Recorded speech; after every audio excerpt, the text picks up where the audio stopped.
Un camión viejo se detuvo a un lado de la carretera, y cuando la agente estadounidense sacó a su perro de patrulla, jamás imaginó lo que estaba a punto de descubrir. El conductor, un anciano flaco y amable, juraba no saber nada, pero lo que ese camión escondía era tan escalofriante como triste. Contrabando de animales. Un secreto que iba mucho más allá de lo que parecía. Y cuando la verdad salió a la luz, nadie pudo contener las lágrimas. Antes de continuar, cuéntame en los comentarios desde qué ciudad me estás viendo. Y haz clic en la campanita para suscribirte al canal, un solo suscriptor es suficiente para motivarme a seguir contando historias. Muchas gracias. El sol caía con dureza sobre la carretera fronteriza entre Arizona y Sonora, haciendo vibrar el asfalto y dibujando ondas invisibles en el horizonte. La agente Sarah McAllister bajó lentamente de su patrulla, ajustándose las gafas oscuras sobre sus ojos claros. Su compañera inseparable, una pastora belga llamada Diesel, ya había saltado del asiento trasero, olfateando el aire con una inquietud inusual. Tranquilo, chico. Solo es otro día más, murmuró Sarah, aunque algo en su interior le decía que no lo era. Frente a ellas, un viejo camión de carga color vino, con la pintura descascarada y placas mexicanas, estaba detenido en el acotamiento, aparentemente sin ninguna prisa. Del lado del volante, el conductor ya esperaba con las manos visibles sobre el tablero. Era un hombre delgado, de piel curtida por el sol y barba rala y grisácea. Llevaba una camisa de franela gastada y una gorra con el logo de una feria rural. Buenas tardes, oficial. ¿Algún problema?, preguntó con acento suave, quitándose la gorra en señal de respeto. Rutina. ¿Qué transporta?, preguntó Sarah, acercándose ya con Diesel a su lado. Frutas. Sandías, naranjas, unas calabazas. Lo de siempre. Pero Diesel no parecía convencido. El perro comenzó a rodear el camión y, al acercarse a la parte trasera, empezó a gruñir. Sarah sintió de inmediato un nudo en el estómago. Diesel estaba entrenado para detectar drogas y animales, y nunca se equivocaba. ¿Puede abrir la parte trasera, por favor? Don Julián vaciló por un segundo, apenas lo suficiente para que Sarah lo notara. Bajó la mirada y respiró hondo. Sí, claro, claro. No hay problema. Caminó lentamente hacia la parte trasera del camión, sacó un manojo de llaves oxidadas del bolsillo y destrabó las puertas. Diesel comenzó a ladrar con más fuerza, saltando contra la estructura metálica. Sarah subió al parachoques y encendió su linterna. Había cajas de madera mal apiladas, todas etiquetadas con nombres de frutas. Pero el olor allí dentro no era cítrico. Era un aroma denso, húmedo, casi podrido.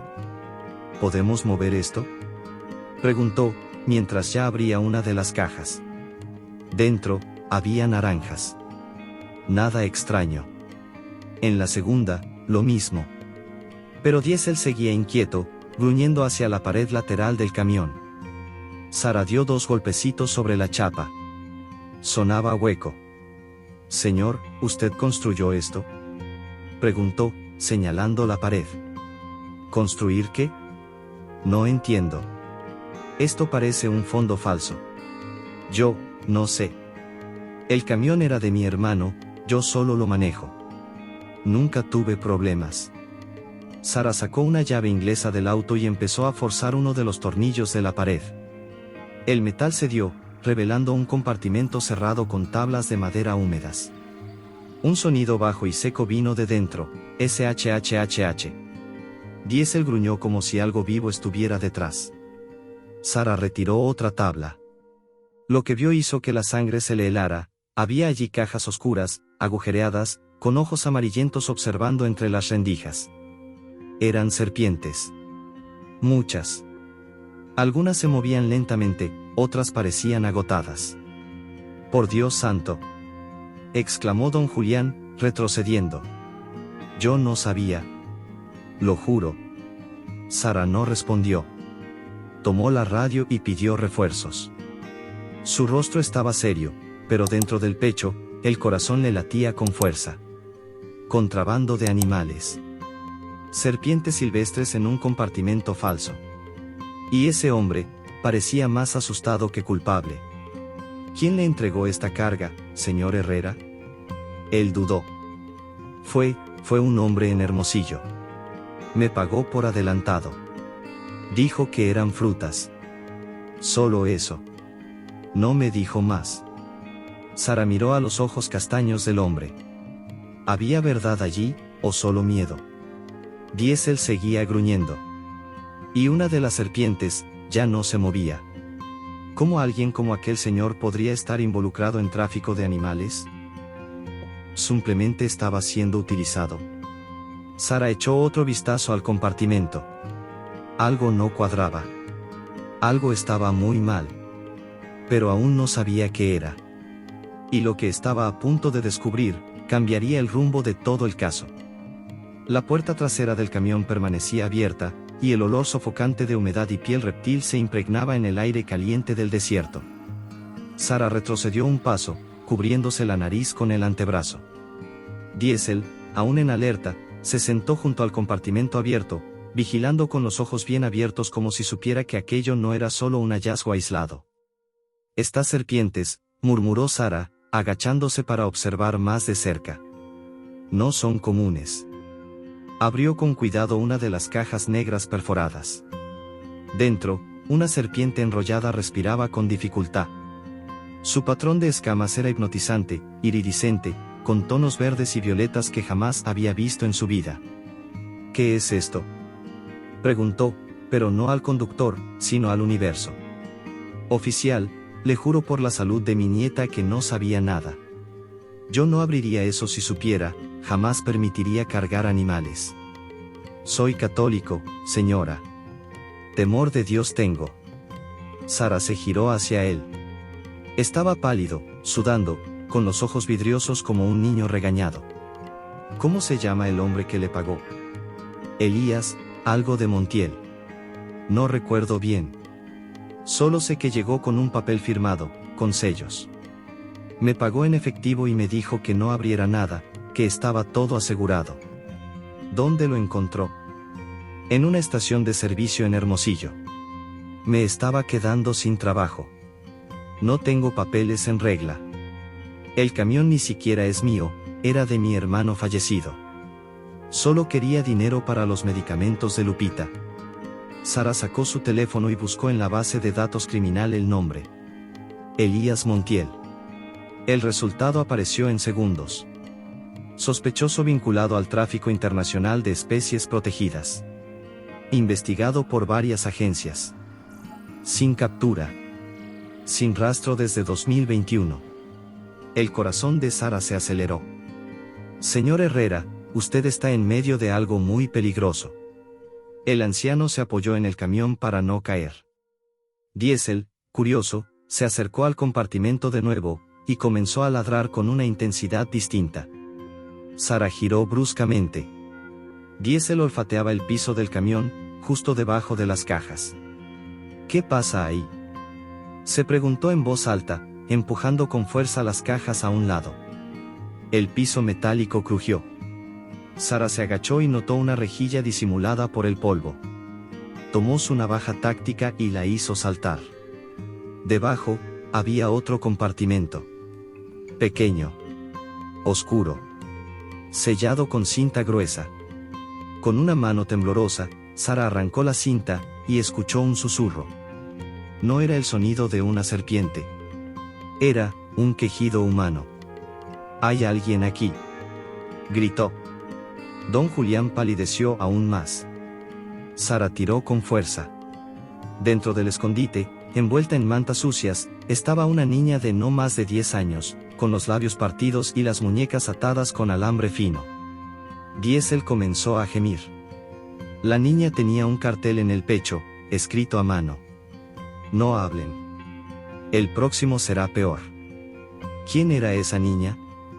¿Qué tenía que ver con las serpientes?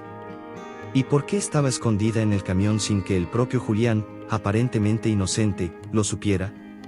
Nada de esto era lo que parecía. Y el peligro, apenas comenzaba. El aire se volvió espeso dentro del remolque. Sara sostenía a la niña entre sus brazos, temblando más que ella.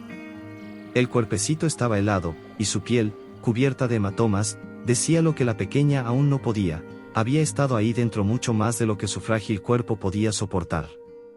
Tranquila, ya estás a salvo, murmuró la agente, apretando los dientes para no llorar. Don Julián se había dejado caer de rodillas en el polvo del camino. Su rostro se desfiguró de horror al ver a la niña. Por la Virgen Santísima. Yo no sabía. No había nadie cuando cargaron el camión. Le juro que no. Sara no respondió. Estaba enfocada en revisar el cartel colgado del pecho de la menor. Las letras eran burdas, apresuradas, manchadas de grasa. No había duda, era una advertencia directa.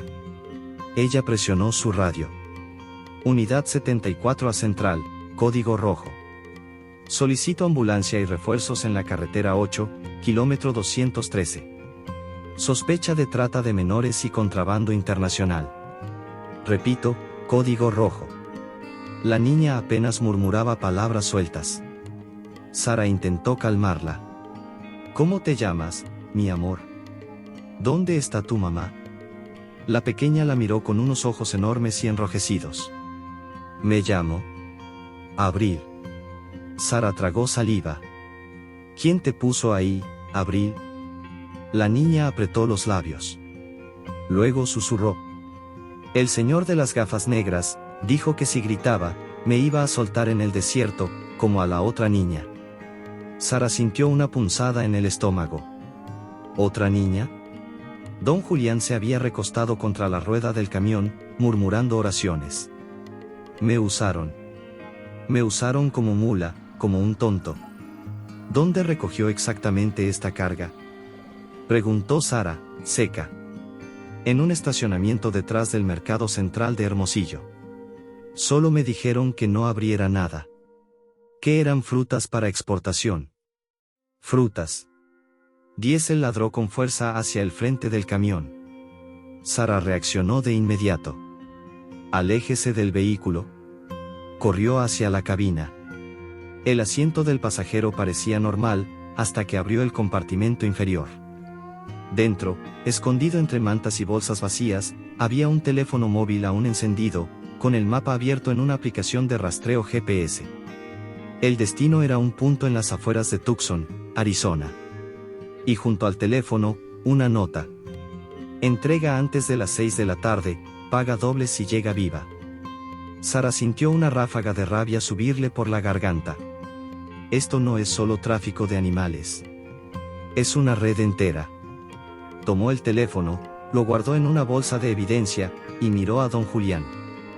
¿Está dispuesto a cooperar? Sí, lo que necesite. Solo, por favor, no me separen de mi nieta. Sara lo observó por unos segundos.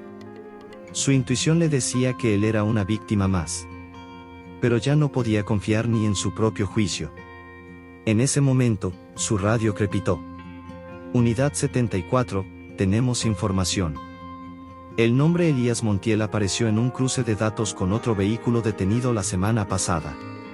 Posible coincidencia facial, en Nogales. ¿Era Elías parte de algo más grande?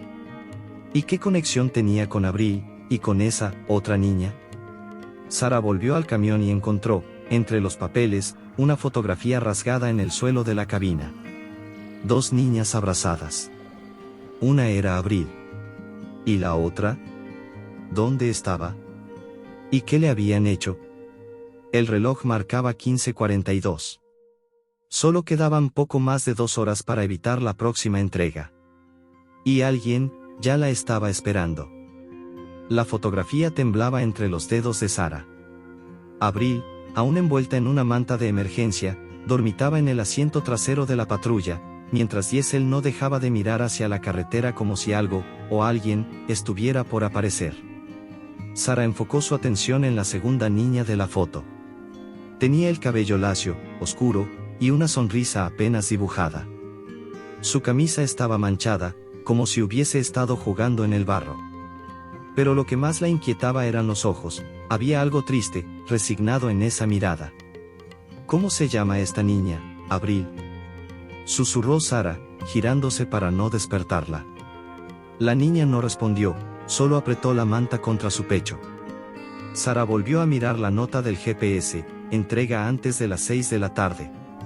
El lugar marcado estaba en medio del desierto, a unos 50 minutos en dirección noroeste. Sin tiempo que perder, Sara comunicó su decisión por radio. Unidad 74 en ruta al punto GPS hallado en el vehículo. Posible rescate de menor en peligro. Solicito refuerzo aéreo. Procederé con precaución.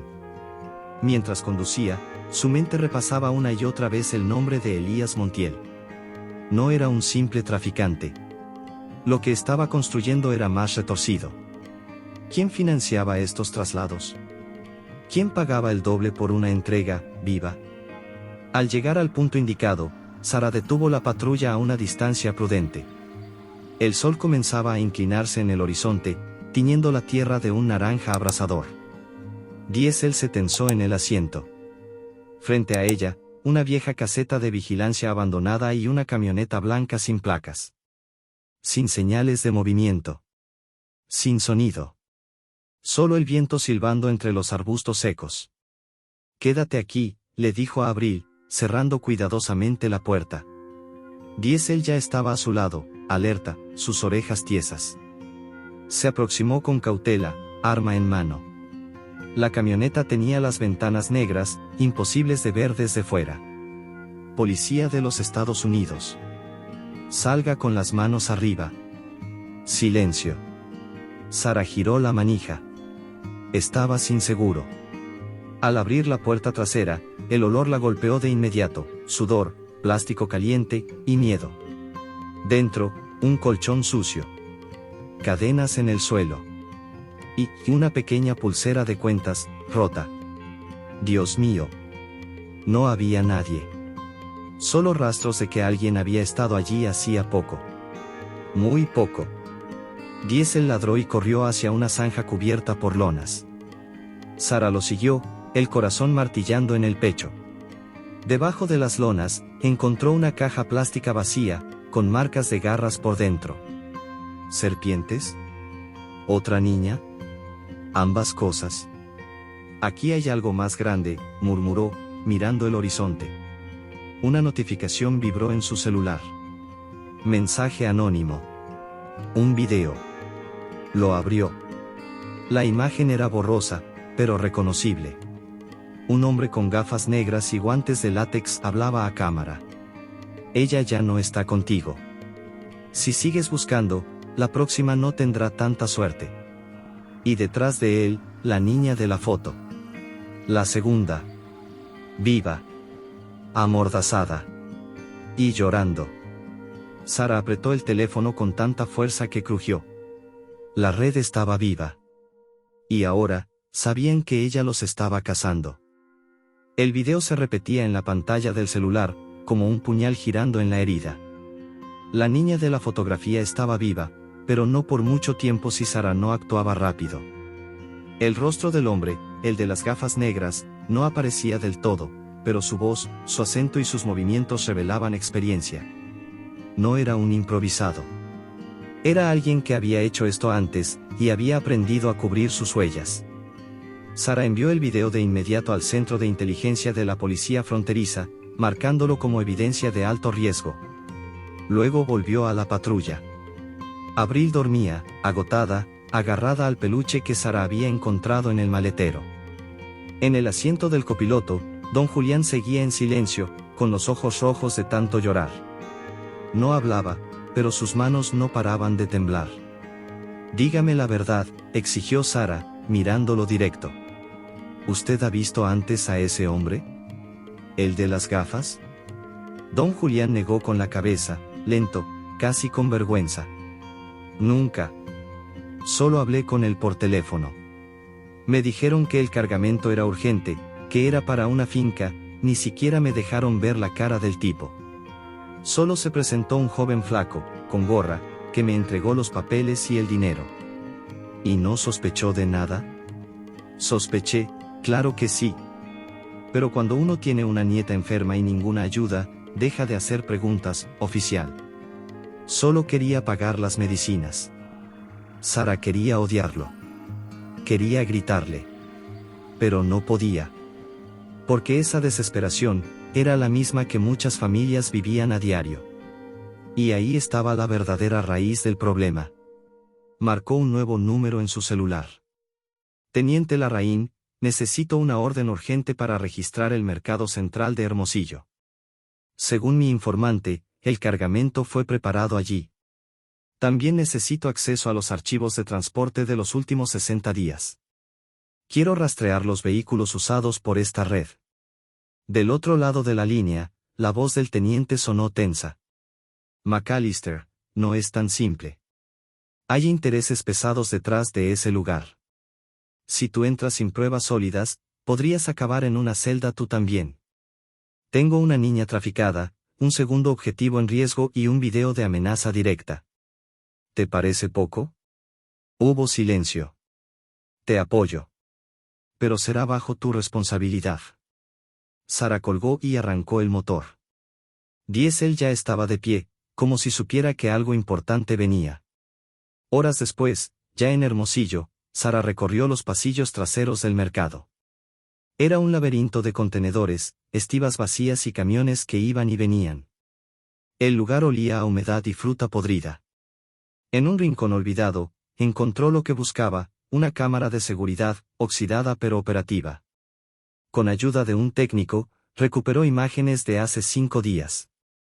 Y allí estaba él. El hombre de las gafas negras, entregando una caja a otro chofer, pero no era don Julián. ¿Quién es ese hombre?, preguntó Sara, apuntando a la pantalla. El técnico entrecerró los ojos. Ese es Ramiro Garza. Tiene mala fama. Transportista, sí, pero trabaja para quien le pague. Lo han investigado antes, pero siempre desaparece. Sara anotó el nombre. Garza. Era una nueva pieza del rompecabezas. Pero justo cuando pensó que estaba avanzando, su celular vibró otra vez. Mensaje de texto. Sin remitente. Sigues escarbando. Ella ya no está en Sonora. Y tú, estás más cerca de lo que crees.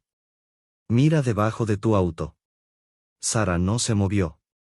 Solo sintió cómo la sangre se le helaba. ¿Qué había bajo su auto? ¿Y cuánto tiempo le quedaba antes de que dejaran de advertir y empezaran a atacar?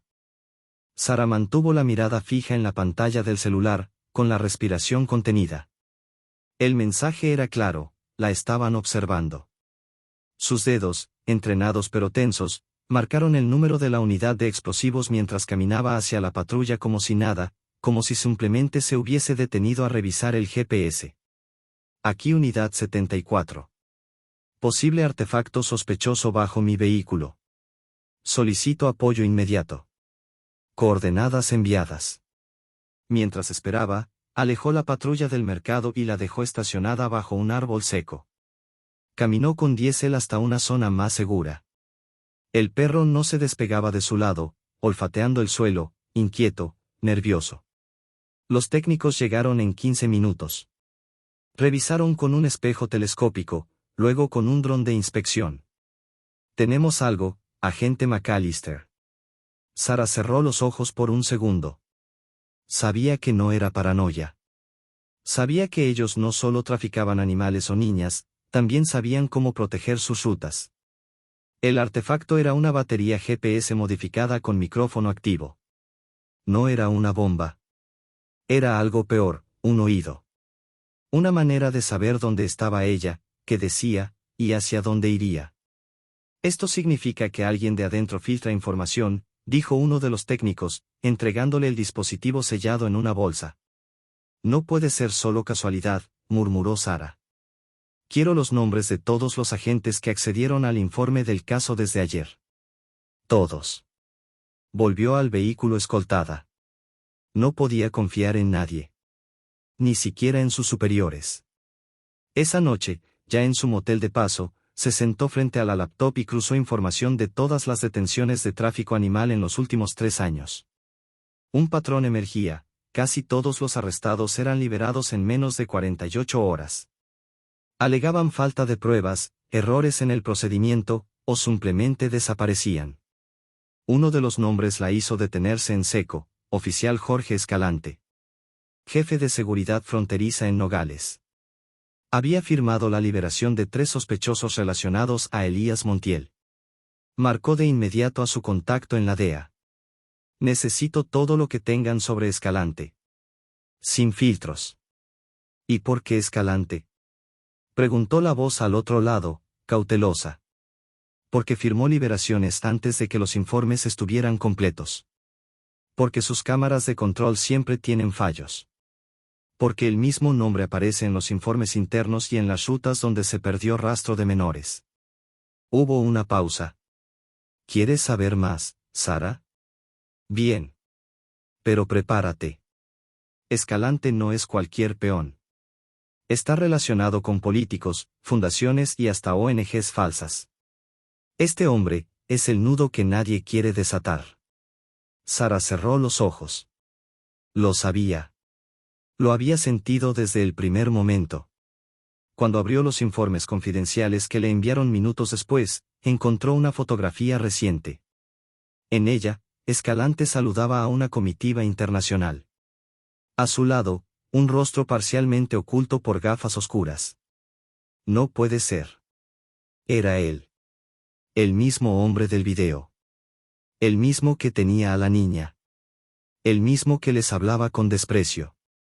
Y si Escalante estaba involucrado, entonces, alguien dentro de su propia agencia había aprobado ese envío con destino a Estados Unidos. ¿Quién estaba realmente detrás de Elías Montiel? ¿Y cuántas niñas más habían pasado desapercibidas bajo su firma? Antes de que pudiera procesarlo, un mensaje apareció en su bandeja de entrada. Sin remitente. Deja de mirar en los archivos. Ya sabes suficiente. Si cruzas la línea, perderás más que este caso.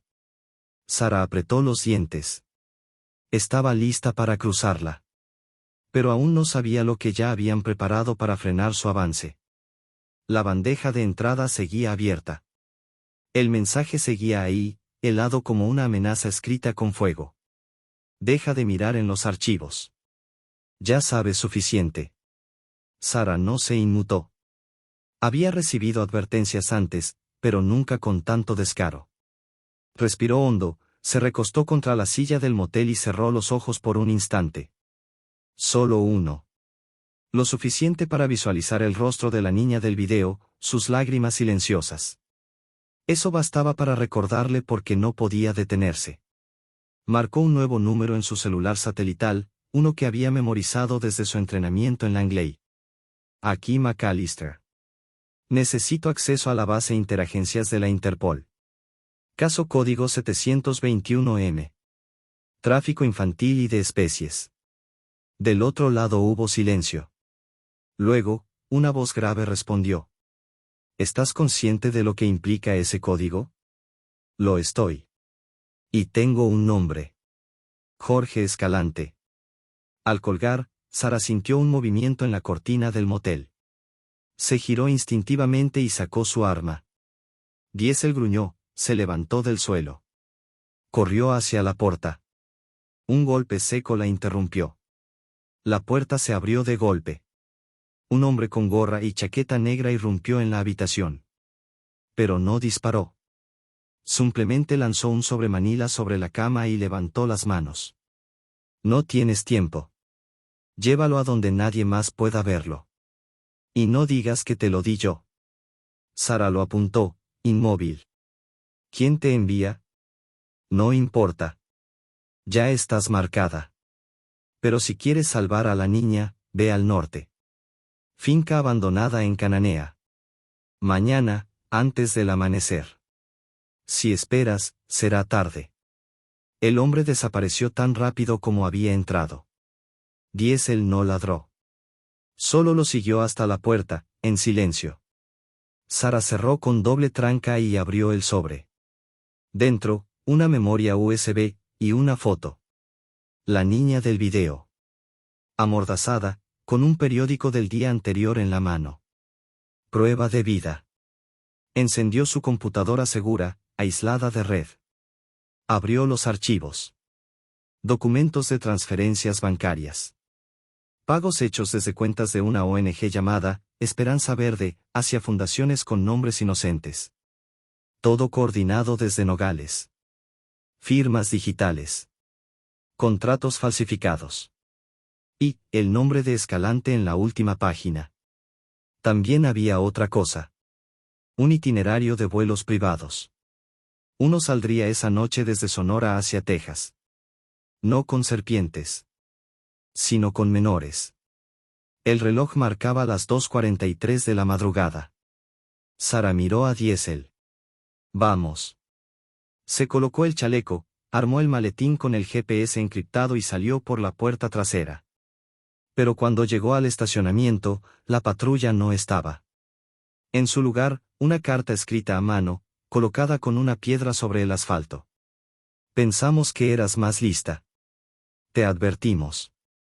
La próxima no es una amenaza, es una sentencia. Y pegada al reverso, una pulsera infantil de cuentas plásticas. Roja. La misma que la niña del video llevaba en la muñeca. ¿La habían encontrado primero? ¿O era solo una trampa? ¿Y quién le había entregado ese sobre? Ahora todo pendía de un hilo. Uno que podía romperse con el siguiente paso en falso. El aire nocturno de Cananea era seco y afilado como cuchilla. Sara avanzaba a pie entre los matorrales, la pistola lista, los sentidos despiertos. Diesel iba delante, en silencio, guiado por un instinto que nunca le fallaba. A lo lejos, apenas visible entre las sombras, la finca abandonada se alzaba como un cadáver de concreto. La carta sobre el asfalto, la patrulla desaparecida, la pulsera infantil, todo había sido una trampa o una advertencia. Pero Sara ya no podía detenerse. Si están ahí dentro, los sacaremos, Diesel. Vivos, murmuró. La verja oxidada se dio con un crujido. Dentro, un camión sin placas, apagado, y un galpón con luces tenues en el interior. Sara se acercó por el flanco derecho. Se escuchaban voces. Gritos. Muévanse. Tenemos que salir antes del amanecer. Revisen las jaulas. Jaulas. Ella se asomó por una rendija rota. 4 hombres con pasamontañas cargaban jaulas con serpientes. Y en una esquina, 2 niñas amarradas, con cinta en la boca. Una de ellas, la del video. Sara tragó en seco. Sacó su radio. Aquí Unidad 74. Ubicación confirmada. Menores presentes. Envíen refuerzos ahora. Repito, ahora. Pero del otro lado, solo estática. No había vuelta atrás. Irrumpió por la puerta lateral con Diesel a su lado. El primer hombre cayó sin ver de dónde vino el golpe. El segundo, al ver al perro abalanzarse, disparó al aire. Sara lo derribó de un tiro limpio en la pierna. Policía Federal. Suelten las armas. Ahora. Los otros 2 intentaron huir, pero Diesel los interceptó. Uno gritó cuando el perro lo tumbó contra los costales de alimento. Sara corrió hacia las niñas. Rasgó la cinta de sus bocas, desató sus muñecas. Tranquilas, ya pasó. Están a salvo. La más pequeña lloraba sin hacer ruido. La otra, la del video, la abrazó con fuerza. Sabía que vendrías, susurró. ¿Dónde está Elías Montiel? Preguntó Sara a uno de los hombres caídos. El más joven rió, escupiendo sangre. Montiel no existe. Es un nombre falso. El que manda, está más arriba. Tú no sabes nada, agente. Sara le apuntó directo al rostro.